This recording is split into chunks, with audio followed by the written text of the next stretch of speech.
স্বাগত জানাচ্ছি new nation news এক্সপ্লেনেশনের সাথে আছি আমি আবু সৈয়দ মোহাম্মদ সাইম।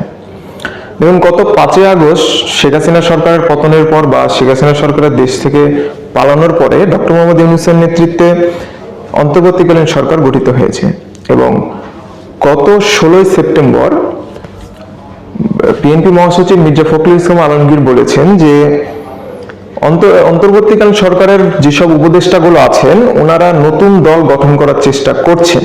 যদি ওনারা নতুন দল গঠন করার চেষ্টা করেন তাহলে তারা নিরপেক্ষভাবে কিভাবে কাজ করছেন এটা একটি প্রশ্ন থেকে যায় বলেছেন মির্জা ফখরুল ইসলাম আলমগীর।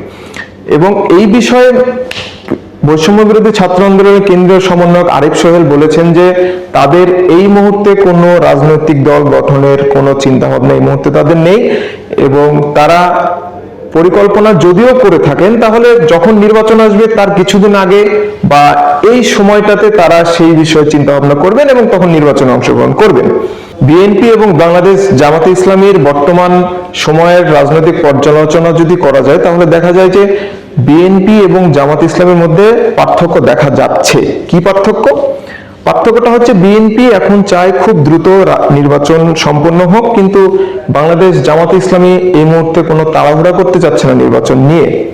বাংলাদেশের রাজনৈতিক ইতিহাসে বাংলাদেশের নির্বাচনকে ঘিরে কিন্তু শত্রু মিত্রর খেলা কিন্তু নতুন কিছু নয়। আমরা জানি 1990 সালে জেনারেল এরশাদের পতনের জন্য বাংলাদেশ আওয়ামী লীগ, বাংলাদেশ জাতীয়তাবাদী দল এরা একসাথে কিন্তু জাতীয় পার্টির বিরুদ্ধে আন্দোলন করেছিলেন এবং পরবর্তীতে বাংলাদেশ আওয়ামী লীগ জাতীয় পার্টির সাথে কিন্তু যোগ দিতে একটিবারও দ্বিধাবোধ করেননি।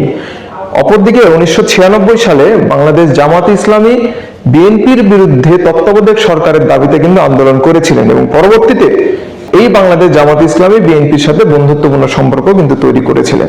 বিএনপিকে বাংলাদেশ জামাতে ইসলামী সহ আরো অন্যান্য রাজনৈতিক দল যারা নিবন্ধিত হয়েছে তাদেরকে নিয়ে এই মুহূর্তে ভাবতে হবে এবং মিলাতে হবে নতুন সমীকরণ। আসুন প্রেক্ষাপটটা দেখি। বিএনপি গত 15-16 বছরে ঠিকমতো তাদের রাজনৈতিক কার্যকলাপ কিন্তু পরিচালনা করতে পারে নাই, কিন্তু তৃণমূল পর্যায়ে তাদের রাজনৈতিক কার্যকলাপ সম্পূর্ণ সঠিক ছিল এবং বর্তমানে তারা করে যাচ্ছে।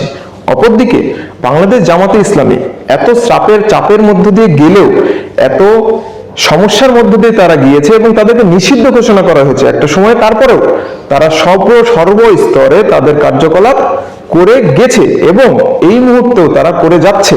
অপরদিকে অন্যান্য যত রাজনৈতিক দল আছে তারাও কিন্তু ছিলেন রাজপথে এবং তারাও তাদের কার্যকলাপ তাদের মতো করে চেষ্টা করে যাচ্ছেন এবং বৈষম্য বিরোধী ছাত্র আন্দোলনের সমন্বয়করা এবং বৈষম্য বিরোধী ছাত্র আন্দোলন তাদেরকে কিন্তু কোনো মতে ফেলে দেওয়ার মতো নয়, কারণ তাদের হাত ধরে আসছে আমাদের এই 24-এর বিপ্লব। সুতরাং বিএনপিকে মেলাতে হবে এক জটিল সমীকরণ এবং বিএনপিকেই ভাবতে হবে বাংলাদেশে অন্যান্য যত রাজনৈতিক দল আছে তাদের সমীকরণ।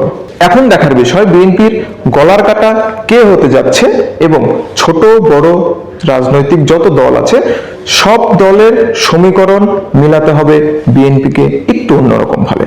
পরবর্তী অনুষ্ঠান দেখার জন্য নিউ নেশনের সাথেই থাকুন।